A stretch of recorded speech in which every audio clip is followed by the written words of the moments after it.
नमस्कार, स्वागत है आप सभी का गेम्स ऑफ गद्दी में। मैं हूं आपके साथ मेनका चौधरी और इधर यूपी का चुनाव जीतने के लिए सियासी जंग शुरू हो चुकी है। अखिलेश यादव की रथ यात्रा पर सियासी रण क्यों छिड़ा है?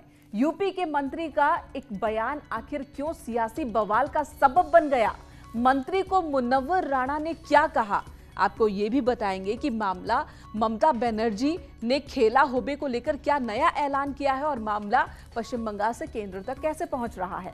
साथ ही आपको बताएंगे सत्ता में सुर संग्राम कैसे छिड़ा है और कौन हावी है। सबसे पहले बात कर लेते हैं यहां पर अखिलेश यादव की।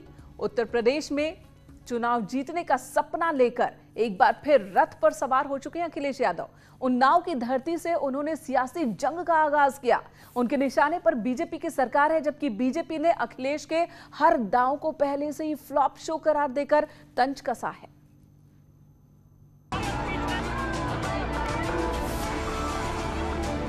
रथ पर सवार होकर अखिलेश यादव 2022 की सियासी बिसात बिछाने निकल पड़े हैं। समाजवादी पार्टी के चुनावी अभियान का आगाज अखिलेश ने उन्नाव से किया। 2012 में भी अखिलेश ने इसी क्रांति रथ से सत्ता का सफर तय किया था और इस बार भी वो कुछ ऐसा ही सपना लेकर निकले हैं। समाजवादी पार्टी की सरकार बनेगी। उत्तर प्रदेश की जनता बदलाव चाहती है। किसान के साथ जो धोखा हुआ है, जो आय दोगुनी का वादा भारतीय जनता पार्टी ने किया था, आज वो पूरा नहीं हुआ है। बड़े पैमाने पर बेरोजगारी बढ़ी है, महंगाई बढ़ी है और लोगों को अपमानित करने का काम सरकार कर रही है।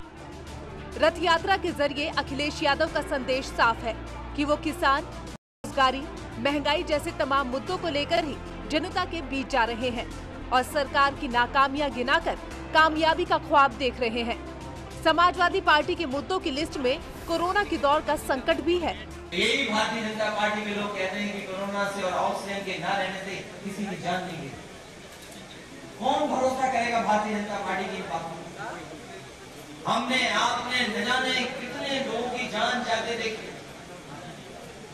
और जब दूसरी बार वेव आई तो आपको याद होगा ये सरकार न बेड दिला पाई, न ऑक्सीजन दिला पाई। कोरोना प्रबंधन के साथ साथ यूपी में तालमेल की राजनीति पर भी हर किसी की निगाहें हैं। लिहाजा अखिलेश यादव ने एक बार फिर बड़े दलों के साथ दोस्ती की संभावनाओं को खारिज कर दिया है। अखिलेश यादव मुद्दों के सहारे सियासी हलचल बढ़ा रहे हैं तो बीजेपी उन्हें मुहावरों के सहारे कटघरे में खड़ा कर रही है। बड़े दलों के साथ अनुभव ठीक नहीं रहा समाजवादियों के साथ, इसलिए आने वाले समय में छोटे दलों को साथ लेंगे। चुनाव ज्यादा दूर नहीं है, इसीलिए अब सियासत भी सड़कों पर दिखने लगी है। विपक्ष सवाल उठा रहा है तो सरकार की ओर से बचाव में तर्क दिए जा रहे हैं, मगर असल सवाल इसी बात का है कि इस बार जनता किसका साथ देगी। अनुज गुप्ता, न्यूज़ 18 उन्नाव। चुनावी साल में अखिलेश ने अपने अंदाज को थोड़ा और तल्ख और तंज भरा बना दिया है। इधर यूपी सरकार के मंत्री आनंद स्वरूप के एक बयान पर सियासी संग्राम छिड़ गया है। आनंद स्वरूप ने शायर मुनव्वर राणा पर निशाना साधा और कई ऐसी बातें कह दी जिस पर अब विरोधी हावी हैं और खुद मुनव्वर राणा ने भी पलटवार किया है। यूपी के मंत्री आनंद स्वरूप शुक्ला के बयान पर सियासत गर्म है। मंत्री ने मुनव्वर राणा को लेकर कुछ ऐसा कह दिया जिस पर पूरे सूबे की राजनीति में उबाल आ गया। 1947 में जो मुसलमान साजिश के तहत भारत में रुके थे कि भारत को फिर बांटेंगे और टुकड़े करेंगे, उन्हीं में से मुनव्वर राणा भी एक है। मुनव्वर राणा को उनके परिवार के लोगों के हम लोगों ने हमेशा बयान देखे हैं और निश्चित रूप से इनकाउंटर में वो लोग मारे जाएंगे जो भारतीयों के खिलाफ खड़े होंगे, चाहे वो जो हों। आनंद स्वरूप यही नहीं रुके, उन्होंने मुनव्वर राणा को उत्तर प्रदेश ही नहीं बल्कि देश छोड़ने तक का फरमान सुना दिया। और जो यह बात कह रहे हैं कि उत्तर प्रदेश छोड़ना पड़ेगा, निश्चित रूप से समय आ गया है उन सारे लोगों के लिए जो इस साजिश में थे कि भारत को फिर से बांट देंगे। इतने इस्लामिक माफिया थे, कैसे उनकी संपत्तियों को ढाया जा रहा है, जेलों में डाले जा रहे हैं। 1200 करोड़ से अधिक की संपत्ति वसूली गई है और इनके जो भी कनेक्शन है दुनिया के उन हमारे दुश्मन देशों से, पाकिस्तान जैसे देशों से, उनको भी बेनकाब करके और निश्चित रूप से मुनव्वर राणा जैसे लोगों को प्रदेश ही नहीं देश छोड़ना पड़ेगा। मंत्री के इस बयान पर मुनव्वर राणा ने खुद पलटवार किया और उन्हें इतिहास याद दिलाकर निशाने पर लिया। जब कमल का फूल नाली में खिलता था, सीने पे नहीं होता था, 1990 में, तब मैंने पाकिस्तान में जाकर पत्रकारों को डांटा था कि हम हिंदुस्तान में 80 करोड़ हिंदुओं की निगरानी में रहते हैं, दुनिया में इससे बड़ा सेफ्टी कवर कोई तैयार नहीं हो सकता है, तो वो हमें वफादारी सिखाएंगे। तो ये अलिया बलिया जो है सब, कभी ये छपरा में था, कभी बलिया में आ गया, ये तो खुद ही दल बदलू सूबा बदलू हैं, तो अब इनकी बात का हम क्या जवाब दें। वार पलटवार की इस राजनीति के बीच समाजवादी पार्टी ने बीजेपी पर जाति धर्म की राजनीति करने का आरोप लगाया, तो कांग्रेस ने भी तंज कसा। हम समाजवादी लोग हमेशा से समाज के विकास की राजनीति करते हैं, समाज को आगे ले जाने की बात करते हैं, समाज को अपने पैरों पे खड़े होने की बात करते हैं। हम जाति धर्म की राजनीति पे विश्वास नहीं करते और भारतीय जनता पार्टी जाति धर्म का एजेंडा चलाना चाहती है। इस बार उत्तर प्रदेश की जनता उनके इस एजेंडे को खारिज कर देगी और समाजवादी की सरकार होगी। कि मुनव्वर राणा के बयान पर या दूसरे ओवैसी के बयान पर या ऐसे लोगों के बयान पर रिएक्ट कर रहे हैं और ऐसी बातें कह रहे हैं कि जिससे उत्तर प्रदेश का चुनाव 2022 का मूल जो मुद्दे हैं, विकास के, रोजगार के, अपराध को लेकर, महिलाओं के सम्मान को लेकर, उससे भटककर धर्म की राजनीति पर चले जाएंगे। शायर मुनव्वर राणा के यूपी छोड़ने वाले विवाद से शुरू हुआ विवाद सियासी रंग ले चुका है। विवाद की इसी आग में आनंद स्वरूप शुक्ला के बयान ने घी डालने का काम किया है। हालांकि बीजेपी अब इस आग को बुझाने की कोशिश में है। जब इस तरह के राष्ट्र विरोधी बयान आते हैं, तमाम राष्ट्रवादियों का खून खौलता है। हमारे युवा मंत्री हैं, पर उनका बयान भी उनकी पर्सनल कैपेसिटी का बयान है और न्यूटन का थर्ड लॉ हर जगह लागू होता है, every action is equal and opposite reaction. उसी के तहत ये बयान है। हर राष्ट्रवादी का खून इस तरह खौल जाता है कि मैं इस देश में रह नहीं सकता, मैं इस देश में जगह नहीं, यहीं का खाते, यहीं का पीते, यही इतना नाम कमाया और इसी देश और प्रदेश में उनको जगह नहीं। ये बहुत धिक्कार वाली बात है। मंत्री के बयान को क्रिया की प्रतिक्रिया बताकर बीजेपी ने भी अपना रुख साफ कर दिया है।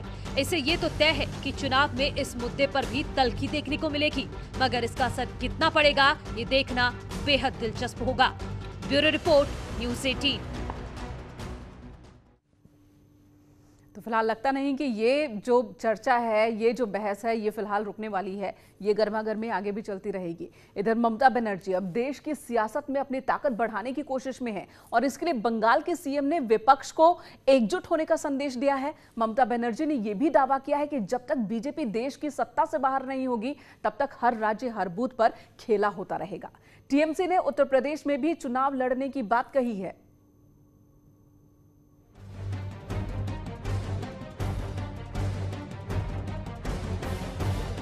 बंगाल में लगातार तीसरी बार सरकार बनाने के बाद ममता बनर्जी अब राष्ट्रीय राजनीति में अपनी पकड़ बनाने की राह पर निकली हैं। उनकी निगाहें अगले साल होने वाले यूपी विधानसभा चुनाव पर भी हैं। इसके लिए उन्होंने बिगुल भी बजा दिया है। टीएमसी की ओर से मनाए जाने वाले शहीद दिवस के मौके पर ममता ने बीजेपी और केंद्र सरकार पर तीखा हमला बोला। কেউ চিন্তা করবার নেই, প্রতিদিন যখনই সময় পাবেন আধ ঘন্টা করে মিছিল করবেন, যে সময়টা মানুষকে ডিস্টার্ব করবেন না। পেট্রোলের দাম বাড়লো কেন, জবাব চাই, জবাব দাও। ডিজেলের দাম বাড়লো কেন, গ্যাসের দাম বাড়লো কেন, জবাব চাই, জবাব দাও। কোভিড ভ্যাকসিন পাওয়া যাচ্ছে না কেন। खेला होवे के नारे से बंगाल में जीत दर्ज करने के बाद ममता अब देश भर में खेला करने का दम भर रही हैं। लखनऊ में भी टीएमसी कार्यकर्ताओं ने उनकी स्पीच सुनी और विधानसभा चुनाव के लिए तैयारी का दावा किया। कि दीदी के द्वारा आज जो हम लोगों को दिशा निर्देश देने का काम किया गया है, तृणमूल कांग्रेस उत्तर प्रदेश को नहीं पूरे देश में तृणमूल कांग्रेस ने अपना आज ऐसा मार्ग प्रशस्त करने का काम किया है कि आगे आने वाले समय के लिए यह मील का पत्थर साबित होने वाला है। दीदी ने जो भी मार्ग प्रशस्त किया है उसको अंतः मन से हम लोग पालन करने का काम करेंगे और आगे की रणनीति को तैयार करने पर बल दिया जाए। टीएमसी भले ही केंद्र सरकार से टकराने का ऐलान कर चुकी हो, लेकिन बीजेपी को उनकी चुनौती में कोई दम नजर नहीं आ रहा। बंगाल में सैकड़ों निर्दोष निहत्थे लोगों को शहीद करने के बाद, मैं शहीद का तमगा इसलिए दे रहा हूं कि जो भारत माता की जय लगाते थे भारतीय जनता पार्टी के कार्यकर्ता, जो महात्मा गांधी जी का स्मरण करते थे, श्यामा प्रसाद मुखर्जी का स्मरण करते थे, उनकी हत्याएं कर दी गई सैकड़ों की तादाद में। और उनको शहीद करने के बाद लोग शहीदों को पुष्पांजलि देने के लिए आए, तो मुझको लगता है ये हास्यास्पद है। चुनावी संग्राम से पहले हर कोई खुद को मजबूत साबित करने में लगा है और अपने अपने अंदाज में चुनौतियां भी दी जा रही हैं। अब किसकी चुनौती ज्यादा मजबूत और दमदार साबित होगी, इसका फैसला तो यूपी की जनता ही करेगी। Bureau report, news 18।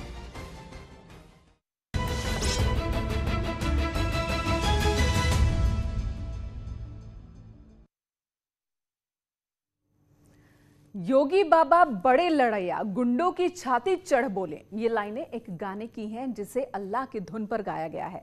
जैसे जैसे 2022 नजदीक आ रहा है, सत्ता के लिए सुर संग्राम और कड़ा होता जा रहा है। सोशल मीडिया पर सीएम योगी के विकास कार्यों और उनके एक्शन पर कई गाने बने हैं जो कि वायरल हैं और इन गानों के जरिए विपक्ष पर निशाना भी साधा जा रहा है। जनता से योगी को फिर से जिताने की अपील भी की जा रही है। योगी बाबा बड़े लड़ैया, फिर से सीएम दियो बनाए, गुंडों की छाती चढ़ी बोले, ठीक रहो या जाओ तुराय, अपराधी रोवत घूमत है। मिशन 2022 के लिए सत्ता का सुर संग्राम। बाबा से कोई मोह बचा, योगी बाबा बड़े लड़ैया। सीएम योगी को दोबारा लाने के लिए उनके समर्थक यूपी में हुए विकास पर गीत लिख रहे हैं। गीतों में यूपी की नई तस्वीर पेश कर रहे हैं। उजियारा है चारों तरफ, अंधेर ना कोई, श्री योगी जैसा यूपी में शेर ना कोई, श्री योगी जैसा यूपी में शेर ना कोई। सीएम योगी के प्रशंसकों ने विपक्ष के खिलाफ सॉन्ग कैंपेन छेड़ दिया है, जिसमें योगी के विकास मॉडल का जिक्र है। अपराधियों पर कार्रवाई की कहानी है तो योगी को बड़े लड़ैया बताया गया है।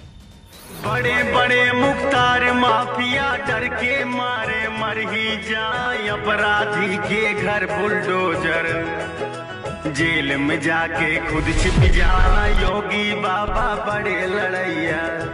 अल्लाह की धुन पर इस गीत के जरिए जन जन तक योगी के कार्यों को पहुंचाने की कोशिश की गई है। यही नहीं, कोरोना काल में योगी ने जिस तरह से अपनी जनता का ख्याल रखा उसका भी जिक्र है। घर घर पानी पहुंचावत है, गांव गांव पाइप बिछवाई, बहुत पूरी कियो है हमने, जो ऐसा सीएम मिल जाए, योगी बाबा बड़े लड़ैया। फिर से सीएम दियो बना, योगी बाबा बड़े लड़ैया।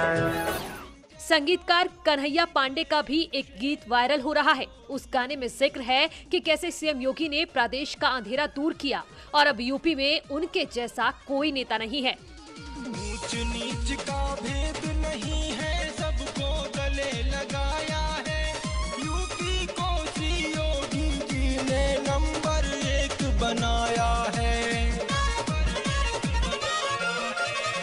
समय पे होता काम है, लगता ना देर कोई, श्री योगी जैसा यूपी में शेर ना कोई। सीएम योगी के समर्थन में किसी ने गीत लिखा है तो कोई कविता सुना रहा है। अलग अलग कहानियां सोशल मीडिया पर वायरल की जा रही हैं। अनामिका अंबर भी सीएम योगी के लिए कविता के जरिए कैंपेन कर रही हैं। बाबा ने थामी बागडोर, हर काम को फिर अंजाम दिया, दंगाकारी को कुर्क किया, दंगों पर पूर्ण विराम किया, दंगाकारी को कुर्क किया, दंगों पर पूर्ण विराम दिया, इतिहास के कुंदन स्तंभों को मान दिया, सम्मान दिया, राजनीति की पुस्तक का ये एक स्वर्णिम अध्याय हुआ, मोदी योगी का समीकरण उन्नति का अब पर्याय हुआ। अनामिका अंबर की तरह ही अभय निर्भीक ने भी वीर रस की कविता शेयर की है, जिसमें विपक्ष पर करारा कटाक्ष है तो सीएम योगी की तारीफ है।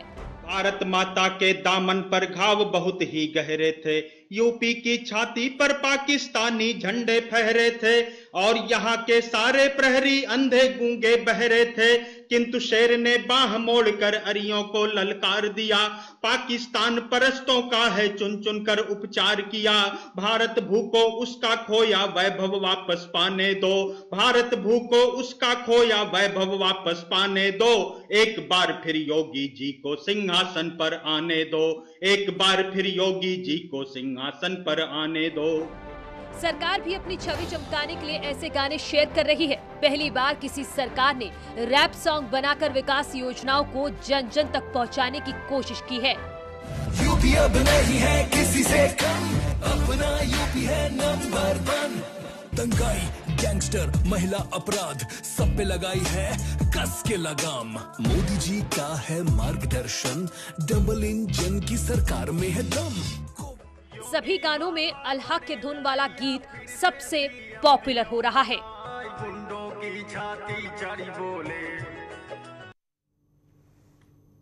मतदाताओं के फैसले पर इन गानों का कितना असर होगा ये तो वक्त बताएगा, लेकिन ये तय है कि आने वाले दिनों में इस तरह के कुछ और गाने, कविताएं आपको देखने सुनने को मिल जाएंगे। एक छोटे से ब्रेक के लिए रुकते हैं, तुरंत लौटेंगे।